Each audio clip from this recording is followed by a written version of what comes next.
పెళ్లికి తెల్లవారుజామున బయలుదేరింది ఊరేగింపు. ఎక్కడి నుంచి? కైలాస పర్వతం దగ్గర నుంచి వస్తున్నారు. గవాక్షంలో నిలబడింది మేనకాదేవి నారదుడితో కలిసి.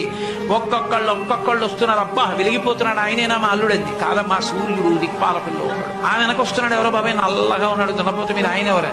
మీ అల్లుడు కాదు, బెంగపెట్టుకో, యమధర్మరాజు గారు. ఆ వెనకాతల అబ్బా చల్లగా ఎంత బాగున్నాడో, ఎవరు? చంద్రుడు, మీ అల్లుడు కాదు. ఈయనెవరోనయ్యో చాలా అందంగా ఉన్నాడు, ఎర్రగా ఉన్నాడు, కాంతులీనుతున్నాడు. బ్రహ్మగారు, మీ అల్లుడి దగ్గర పురోహితుడమ్మా, పెళ్లి చేయడానికి వచ్చే బ్రహ్మగారు ఆయన మీ అల్లుడు కాదు.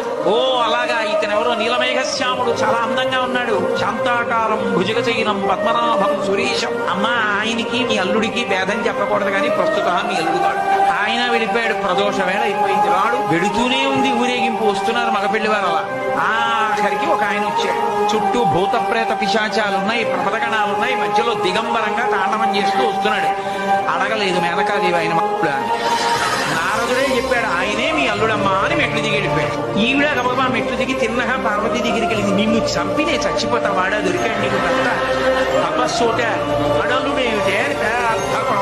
అమ్మగారు వచ్చారు, విష్ణు వచ్చారు. ఎంత నచ్చ చెప్తే మాత్రం ఆవిడ వింటుంది, ఆవిడ వినలేదు. ప్రపంచంలో తన కన్యాదానానికి తను త్రికరణ శుద్ధి లేకుండా చేసి తన పెళ్లి తానే పాడు చేసుకుని తలవంపులు తెచ్చుకుని అవమానాలు పడి పెళ్లి చేసుకుని లోకాలకి తపోభూములు నిలిపినటువంటి ఉదాహరుడు పరమశివుడు ఒక్కడే.